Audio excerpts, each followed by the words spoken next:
Hey y'all, my name is Shane Hernandez and I'm a graduate student at the University of Georgia. Today I wanted to talk about minerals and mineral supplementation in your production system. I've gathered 3 experts in their field to talk about the general importance of minerals and utilizing them to increase productivity on your farm. I wanted to start with a brief word from Dr. Lawton Stewart about utilizing minerals in the Southeast system. Nutrition in beef cattle, first we think about minerals obviously because they are one of the 6 essential nutrients. But then if we think about what exactly the roles minerals play, they're very important in beef cattle production, mainly because they play roles in overall growth, but also reproduction and immune function. Supplementation specifically, we have to look at it regionally because different regions have different known deficiencies. So if we look in the Southeast, we're known to be deficient in general in selenium and in copper, for instance. So in a grazing-based situation, we need to use our known deficiencies to develop our supplementation strategy. And we typically start that with a forage sample, so we know exactly what minerals we are deficient in and how we need to make up for those deficiencies to maximize animal performance. Beyond feeding minerals to meet basic dietary needs, we can supplement minerals to interact with unique physiological systems to prevent health issues and increase productivity on the farm. One such method is DCAD, dietary cation anion difference, or basically the sodium, potassium, and chloride concentration in your ration. DCAD is commonly used in dairies, and I brought in Dr. Rollins, dairy production specialist, to talk about DCAD use in a dairy system. In dairy cows, we feed a negative DCAD before calving because one of the main struggles the cow has is to manage her blood calcium right around calving because she's putting so much into the mammary gland, into colostrum milk. And so her system is not able to transition from a zero calcium or very low calcium demand to a really high calcium demand. And so the negative DCAD warms up the system before she has that demand by upregulating calcium uptake from the bones. So she has plenty of calcium in her bones.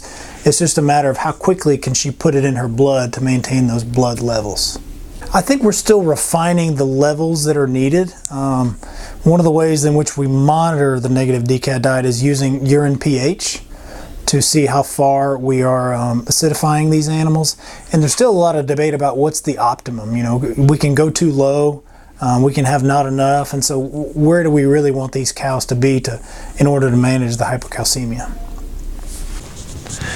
DCAD in dairy cattle has been thoroughly investigated, although we are still looking into the best possible ration to increase calcium mobilization and prevent hypocalcemia. In beef cattle, however, DCAD research is limited, and there are many promising avenues to utilize DCAD to increase productivity, especially mitigating heat stress. I've brought in beef production specialist Dr. Crudell to give us a little bit more insight into future research utilizing DCAD in beef cattle.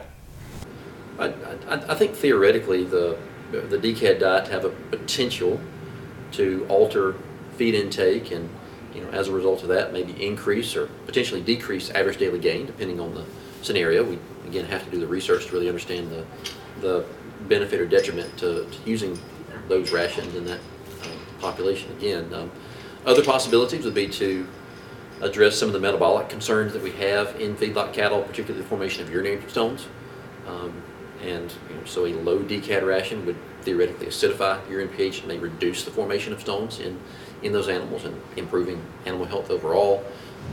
Maybe if we could use DCAD rations to buffer the production of acid in the rumen, we could reduce the occurrence of rumen acidosis there. So I think a lot of potential avenues that could be explored, but none of that work has been done as of yet. So.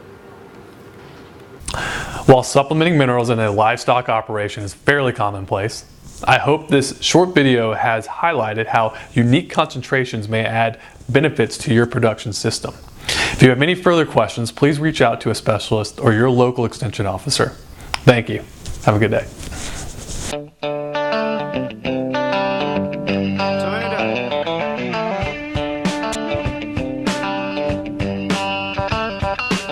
You gonna be sitting over there? Do I look at the camera or look? Just look at the camera.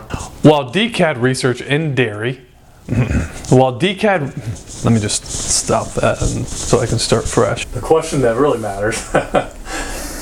Would you mind telling us a joke? Sure. What do you call a cow with no legs? What? Ground beef.